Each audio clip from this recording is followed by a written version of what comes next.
വിദ്യാലയമായിട്ട് പ്രഖ്യാപിക്കുകയാണ് നമ്മുടെ ഈ ദിവസം. അപ്പൊ നിങ്ങൾ എല്ലാവരും കേട്ടിട്ടുണ്ടാവില്ലേ പുകയിലയെ കുറിച്ചിട്ട്? ടൊബാക്കോ എന്ന് പറയും ഇംഗ്ലീഷില്.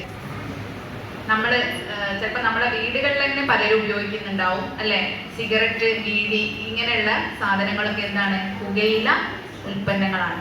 അപ്പോൾ നമുക്കറിയാം പുകയില ഒരു മഹാമാരി എന്ന് വേണമെങ്കിൽ നമുക്ക് പറയാം. നമ്മുടെ സമൂഹത്തിലെ ഇത് ഉപയോഗിക്കുന്ന ഓരോ ആളുകളെയും ശരീരത്തിനെ കാർന്ന് തിന്നുന്ന ഒരു മഹാമാരിയാണ് പുകയില.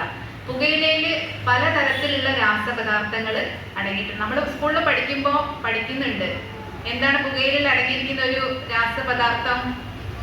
നിക്കോട്ടിൻ അല്ലേ? നമ്മൾ പഠിക്കുന്നില്ലേ നിക്കോട്ടിൻ? അപ്പോൾ നമ്മൾ ഈ 15 വയസ്സിനും 17 വയസ്സിനും ഇടയിലുള്ള കുട്ടികളിലൊക്കെ ഇതിന്റെ ഉപയോഗം കൂടുതലായിട്ട് കണ്ടുവരുന്നുണ്ടെന്നാണ് ഇപ്പോഴത്തെ പഠനങ്ങൾ പറയുന്നത്. അതുകൊണ്ടാണ് സ്കൂൾ തലത്തിൽ തന്നെ നമ്മൾ തുടങ്ങുന്നത്. അതായത് നമ്മുടെ കേന്ദ്ര സർക്കാരും സംസ്ഥാന സർക്കാരും ഒക്കെ ഇങ്ങനെ ഒരു പദ്ധതി സ്കൂൾ തലത്തിൽ നിന്ന് തുടങ്ങാൻ കാരണം തന്നെ എന്താണ്? നമ്മുടെ കുട്ടികളിൽ ഇതിനെപ്പറ്റിയുള്ളൊരു അവബോധം സൃഷ്ടിക്കാൻ വേണ്ടിയിട്ടാണ്. നിങ്ങളാണ് ഇനി പുറത്തേക്ക് വരേണ്ട നമ്മുടെ പുതിയ തലമുറകളാണുള്ളത്. അപ്പൊ നിങ്ങളിൽ ഇതിനെപ്പറ്റി ഒരു അവയർനെസ് ഉണ്ടാക്കി എടുത്തിട്ട് ആരും അതുപോലെ നിങ്ങളിൽ ഒരു കുട്ടി പോലും അതിന്റെ പിടിയിലേക്ക് പോകാതിരിക്കാൻ വേണ്ടി നിങ്ങൾ അവെയർ ആയിരിക്കണം. ആ ഒരു ലക്ഷ്യം മുന്നിൽ കണ്ടിട്ടാണ് നമ്മൾ സ്കൂൾ തലത്തിൽ ഈ ഒരു പരിപാടി ആവിഷ്കരിച്ച് നടപ്പിലാക്കുന്നത്. നമ്മുടെ മുനിസിപ്പാലിറ്റിയിലെ 15ഓളം ബീഡി, പാൻ മസാല തുടങ്ങിയ പുകയില ഉൽപ്പന്നങ്ങൾ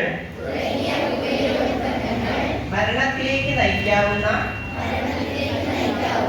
ധാരാളം മാരക രോഗങ്ങൾക്ക് കാരണമാകുന്നതായി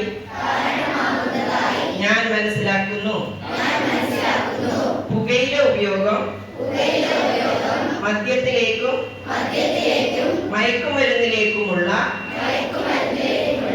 ചവിട്ടുപടിയാണെന്നു ഞാൻ മനസ്സിലാക്കുന്നു.